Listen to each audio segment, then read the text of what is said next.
வணக்கம் cinema viewers, நான் உங்கள் கபிலன். நம்ம டெய்லியும் கரண்ட் அஃபேர்ஸ் பார்த்துட்டு இருக்கோம். இன்றைக்கி நம்ம என்ன டேட்டுக்குள்ளது பார்க்க போகிறோம்னா டிசம்பர் 2க்கு உண்டான கரண்ட் அஃபேர்ஸ் பார்க்க போகிறோம். தமிழ்நாட்டில் இன்றைக்கி மக்கள் மாளிகைன்னு சொல்லிட்டு கவர்னர் இது அறிவிச்சிருக்காங்க. அதே மாதிரி சில தமிழ்நாட்டோட நியூஸ் அண்டு ஸ்கீம்ஸும் தனியாக போடுவோம். ஸோ இன்றைக்கி உண்டான கரண்ட் அஃபேர்ஸில் என்னென்ன இம்பார்ட்டன்ட் இருக்குன்னு பார்ப்போம். ஸோ எல்லோரும் இப்போ குரூப் 1 குரூப் 2 எக்ஸாம் குரூப்ஸ் 4 எக்ஸாமுக்கு படிக்க ஆரம்பிச்சிருங்க. ஏன்னா இந்த மாதம் இந்த first week or second வீக்லேயே annual planar வர சான்சஸ் இருக்குது. ஸோ இப்போலேருந்தே ப்ரிப்பரேஷனை ஸ்டார்ட் பண்ணுறது ரொம்ப நல்லது. ஓகே, ஃபஸ்ட்டு எம்சிக்யூஸோட ஸ்டார்ட் பண்ணுங்கள். எடுத்தோடனே 6th to 12th புக்குன்னு போயிடாதீங்க. எம்சிக்யூஸ் இருக்கிற எல்லாத்துக்குமே ஃபஸ்ட்டு போட்டு பாருங்கள் எவ்வளோ கொஸ்டினுக்கு ஆன்சர் பண்ண முடியுதுன்னு.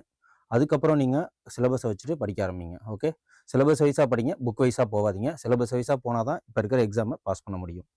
ஸோ இன்றைக்கி டிசம்பர் 2க்கு உண்டான கரண்ட் அஃபேர்ஸ் என்னென்னு பார்த்துருவோம். First, world skill Asia champion, world skill Asia competition, இதில் இந்தியாவோட ரேங்க் எத்தனை அப்படின்னு சொல்லிட்டு பார்த்தீங்கன்னா, உலக திறன்கள் ஆசியா போட்டி வேர்ல்டு ஸ்கில் ஏஷியா காம்படிஷன் 2025 இந்தியாவோட எந்த ரேங்க் அப்படின்னா 8வது ரேங்க்கு பெற்றிருக்கு. ஓகே, இதில் இந்தியா உலக திறன்கள் ஆசியா போட்டியில் 2025 8வது ரேங்க் பெற்றிருக்கு. ஸோ 29 நாடுகள் இதில் பங்கேற்றிருக்காங்க. ஓகேவா, அதில் 8வது ரேங்க்கு. முதல்ல பங்கேற்ற அதிக தேவை மற்றும் வளர்ந்து வரும் வர்த்தகங்களில் இது மூலியமா வச்சு தான் இதை தேர்ந்தெடுத்திருக்காங்க. அதில் நம்ம நாடு 8வது இடத்துல இருக்கு. Second question, union minister Jayant Chowdhury என்ன ரீசெண்டாக இதை லான்ச் பண்ணியிருக்காரு அப்படின்னா, ஸ்போர்ட் எட்ஜ் மீரட் அப்படின்னு சொல்லிட்டு ஒரு இதை லான்ச் பண்ணியிருக்காரு. ஓகே, மத்திய அமைச்சர் ஜெயந்த் சௌத்ரி என்ன லான்ச் பண்ணியிருக்காங்க அப்படின்னா, sport edge Meerut. Okay, sport edge Meerut. ஓகேவா, இதை லான்ச் பண்ணியிருக்கிறாங்க. எங்க அப்படின்னா, திறன் மேம்பாடு மற்றும் தொழில் முனைவோர் துறைக்கான, அதாவது ஜெயந்த் சௌத்ரிங்கிறவர் எந்த மினிஸ்ட்ரி அப்படின்னா ஒரு independent charge ministry, skill development and entrepreneurship minister. ஓகேவா, எஜுகேஷன் ஸ்போர்ட் எட்ஜ் மீரட்ல இது வந்து SPEFL British Asian Indian foundation இதை பண்ணுவாங்க. ஓகேவா, இந்த முயற்சி இந்தியாவின் விளையாட்டு உபகரணங்கள் உற்பத்தி, புதுமை மற்றும் தொழில் முனைவோர் வளர்ச்சியை ஊக்குவிப்பதற்காக மீரட்டை சர்வதேச அளவில் அங்கீகரிக்கப்படுவதற்காக இந்த ஸ்போர்ட் எட்ஜ் மீரட் அப்படிங்கிற ஒரு இனிஷியேட்டிவை லான்ச் பண்ணியிருக்கிறாங்க. ஓகே, அதுக்கப்புறம் இன்னைக்கு நாகாலாந்து டே. ஓகேவா, நாகாலாந்து டே. நாகாலாந்து டிசம்பர் 1 அன்று மாநில தினத்தை வருஷம் கொண்டாடுது. இது எத்தனாவது வருஷம் அப்படின்னா 62வது வருடங்களை இதுல நாகாலாந்து டேவா கொண்டாடுறாங்க.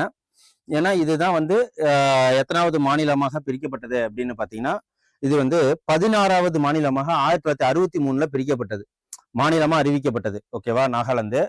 ஸோ 1963 இந்தியாவோட 16வது மாநிலமாக மாறியதுக்கு கோஹிமாவில் உள்ள சிவில் செயலக பிளாசாவில் இந்த ஃபங்க்ஷன் நடக்குது.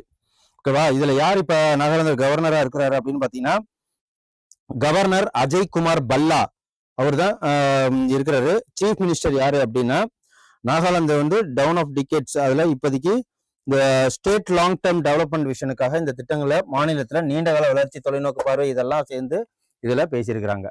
ஸோ இன்னைக்கு டிசம்பர் 1 நாகாலாந்து டே.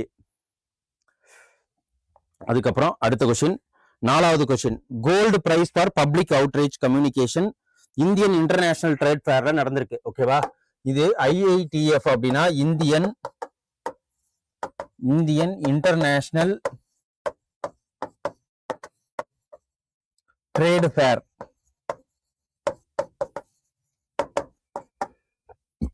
பொதுமக்கள் தொடர்பு மற்றும் தகவல் தொடர்புக்கான தங்க பரிசு வென்ற அமைப்பு எது அப்படின்னு பாத்தீங்கன்னா, central board of indirect dogs and customs, மத்திய மறைமுக வரிகள் மற்றும் சுங்க வாரியம். ஓகேவா, மத்திய central board of indirect dogs and customs, central board of indirect dogs and customs. ஓகேவா, இதுதான் இப்போதைக்கு அந்த பிரைஸ் வாங்கியிருக்காங்க, கோல்டு பிரைஸ். ஸோ புதுதில்லியில் நடைபெற்ற 2025 ஆண்டுக்கான சர்வதேச வர்த்தக கண்காட்சி. ஓகே, வர்த்தக கண்காட்சியில India international trade ஃபேர்ல gold price வாங்கினது central board of indirect tax. Okay, GST சுங்க அரங்கம் மூலம் இது வந்து தெரிஞ்சுங்க. அடுத்த தலைமுறை பொருட்கள் மற்றும் சேவை வரி, அதுக்கப்புறம் வளமான நாடு என்ற கருப்பொருள். அதாவது இதோட தீம் என்ன அப்படின்னு பாத்தீங்கன்னா, இந்த next generation goods and service simple tax prosperous nation அப்படிங்கிற ஒரு கருப்பொருளோட இந்த இதுல வந்து வச்சிருக்கிறாங்க, தீம் வச்சிருக்கிறாங்க. அடுத்து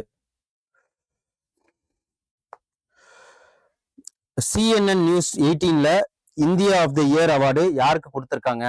சிஎன்என்ங்கிறது ஒரு நியூஸ், ஓகேவா, நியூஸ் சேனலு. அதுல CNN 18 அப்படிங்கிற அந்த டிவி சேனல்ல இந்தியா ஆஃப் த இயர்ங்கிற அவார்டு யாருக்கு கொடுத்துருக்காங்க அப்படின்னு பாத்தீங்கன்னா, அமித்ஷா பையன் ஜெய்ஷா, இவர் தான் வந்து ஐசிசியோட சேர்மன், ஓகேவா. இவருக்கு ஜெய்ஷாவுக்கு அவுட்ஸ்டாண்டிங் அச்சீவ்மெண்ட் கேட்டகரிக்காக அவார்டு கொடுத்துருக்காங்க. இப்போ வந்து அந்த award recognise major influence shaping global கிரிக்கெட்ல நிறைய மாற்றங்களை கொண்டு வந்ததுக்காக இந்த அவார்டு கொடுத்துருக்காங்க, ஓகேவா. புதிய கிரிக்கெட் நாடுகளின் எழுச்சியையும் ஆதரிப்பதிலும் அவர் ஆற்றிய பணியை தொடர்ந்து இந்த விருது அவருக்கு அங்கீகரிக்கப்பட்டிருக்காங்க. விளையாட்டு பிரிவில் கேப்டன் ஹர்மீன் பிரத் கவுருக்கு பயிற்சியாளர் அமோல் முசும்தார் மற்றும் பல வீரர்களுக்கு இங்க அவார்டு கொடுக்கப்பட்டிருக்கு. பெண்கள் கிரிக்கெட்ல வலிவான விரிவாக்கத்திற்கு அவர் அழுத்தம் கொடுத்ததுனால இந்த வாட்டி வேர்ல்டு சாம்பியன் நம்ம வாங்கியிருக்கிறோம், ஓகேவா. வேர்ல்டு கப் வின் பண்ணியிருக்கோம், உமன்ஸ் வேர்ல்டு கப்பு. ஸோ எல்லாத்துக்கும் சேர்த்துதான், ஓகேவா.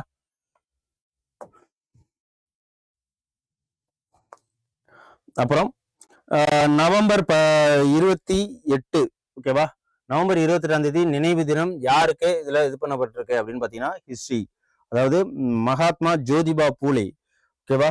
ஜோதிபா பூலேவுக்கு நவம்பர் 28ஆம் தேதி நினைவு தினம் அனுசரிக்கப்படுது. இவர் வந்து யூனியன் ஹோம் மினிஸ்டர் அமித்ஷா தான் இதுக்கு வந்து என்னன்னா ட்ரிபியூட் பண்றாரு. நவம்பர் 1890 இருந்து இந்த 28 நவம்பரை வந்து மகாத்மா ஜோதிபா பூலே இறந்த நாள். ஏப்ரல் 11 1824 பிறந்திருக்கிறாரு. சமூக சீர்திருத்தவாதி, அதே சோசியல் ரிஃபார்ம் மூவ்மெண்ட் ஹிஸ்டரியில படிச்சிருப்போம், சோசியல் ரிஃபார்ம் மூவ்மெண்ட். ஸோ அதுல சிந்தனையாளர் மற்றும் கல்வியாளரும் கூட இவரு.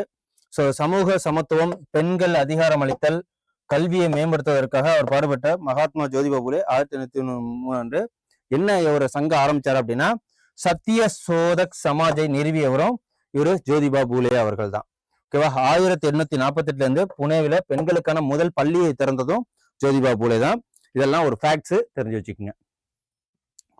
ஓகே, அடுத்தது 7வது கொஸ்டின் பார்ப்போம். இந்தியா சர்வதேச கடல்சார் அமைப்பு, அதாவது இன்டர்நேஷனல் மாரிடைம் ஆர்கனைசேஷன் சொல்லுவாங்க, இந்த கவுன்சில்ல தேர்ந்தெடுக்கப்பட்டிருக்கு. எந்த இதுனா கேட்டகரி பி வரிசையில இந்தியாவை தேர்ந்தெடுக்கப்பட்டிருக்கு, ஓகேவா. இந்த சர்வதேச கடல்சார் வர்த்தகத்துல அதிக ஆர்வம் கொண்ட 10 நாடுகள்ல இந்த பிரிவு கேட்டகரி பில ஐஎம்ஓ கவுன்சிலுக்கு மீண்டும் தேர்ந்தெடுக்கப்பட்டிருக்கு இந்தியா நாட்டை, ஓகேவா. நவம்பர் 28 அன்று லண்டன்ல நடந்த 34வது ஐஎம்ஓ சட்டமன்ற இந்த கூட்டத்துல கவுன்சில்ல இந்த தேர்தல் நடைபெற்று அங்க இந்திய 169 வாக்குகள்ல 154 வாக்குகளை பெற்று இந்த கேட்டகரி பில தேர்ந்தெடுத்திருக்காங்க.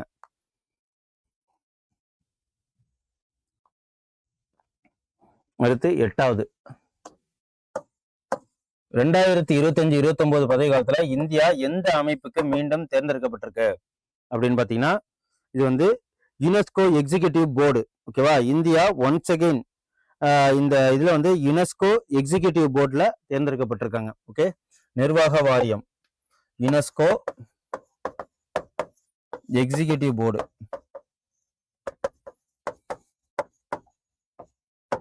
எக்ஸிகியூட்டிவ் போர்டுல தேர்ந்தெடுக்கப்பட்டிருக்கு.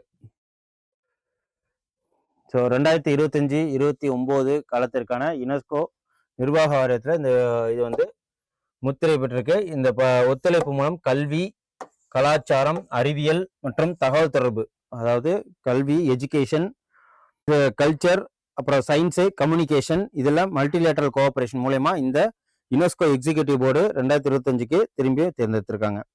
இந்த என்னென்ன கண்டிஷன்னா United nation educational, scientific and culture organisation.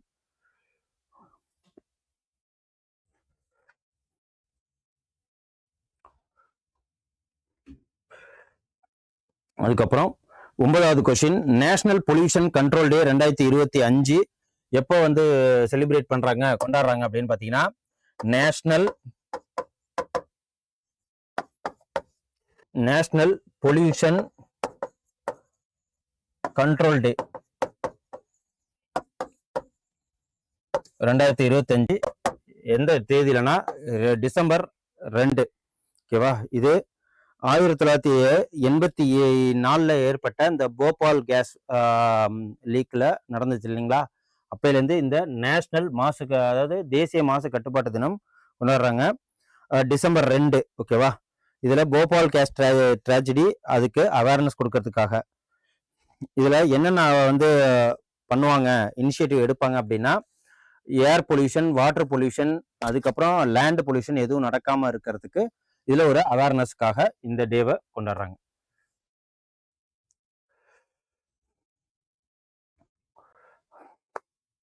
அதுக்கப்புறம் 10வது அபாலிஷன் ஆஃப் ஸ்லேவரி. இன்னைக்கு டிசம்பர் 2 2025 ஆண்டுக்கான சர்வதேச அடிமை தினம், ஒழிப்பு தினம். ஓகேவா? அபாலிஷன் ஆஃப்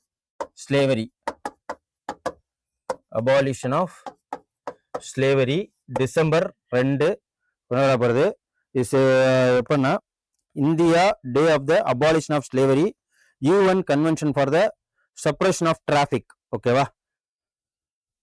இந்த அபாலிஷன் ஆஃப் ஸ்லேவரினா என்னென்னலாம் ஸ்லேவ்ஸ் நடக்குது அப்படின்னு பார்த்தீங்கன்னா, கிரைம் ஸ்லேவ்னு ஒன்று நடக்குது, கம்போடியா, வியட்நாம், அந்த மாதிரி ஒரு விஷயம். அதுக்கப்புறம் வந்து இந்த கல்ஃப் கண்ட்ரிக்கு காசை கொடுத்து வீட்டு வேலை செய்யறதுக்காக ஏஜென்ட் மூலயமா இது பண்ணி வச்சு அவங்கள அடிமைத்தனமாக ஒரு 5 வருஷம் வச்சு அவங்கள கொடுமைப்படுத்துறது. ஸோ இதை மாதிரி ஹியூமன் டிராஃபிக்கிங்கு எல்லாமே நடக்குது. ஸோ இதெல்லாம் வந்து இதெல்லாம் கட்டுப்படுத்துற தினம் தான் இந்த டிசம்பர் 2. ஓகேவா? UN convention for suppression of the traffic in persons, அது மூலயமா இதை இது பண்றாங்க. இதுல என்ன அப்படின்னா, மனித கடத்தல், கட்டாய உழைக்கிறது, கட்டாய திருமணம் மற்றும் குழந்தை தொழிலாளர் உள்ளிட்ட சமகால அடிமைத்தன வடிவங்களை இது வந்து ஒழிக்கிறது தான் இதோட மெயின் வேலையே. ஓகேவா? ஸோ மொத்தம் இன்னைக்கு 10 கொஸ்டின்ஸ் பார்த்துருக்கோம். ஸோ இன்னைக்கு உண்டான கரண்ட் அஃபேர்ஸ் உங்களுக்கு ரொம்ப யூஸ்ஃபுல்லாக இருக்கும்னு நினைக்கிறேன். ஸோ நாளைக்கு ஒரு இம்பார்ட்டன்ட் கரண்ட் அஃபேர்ஸோட வந்து உங்களை சந்திக்கிறேன். நன்றி, வணக்கம். Send a map. You dare to dream, we care to accomplish.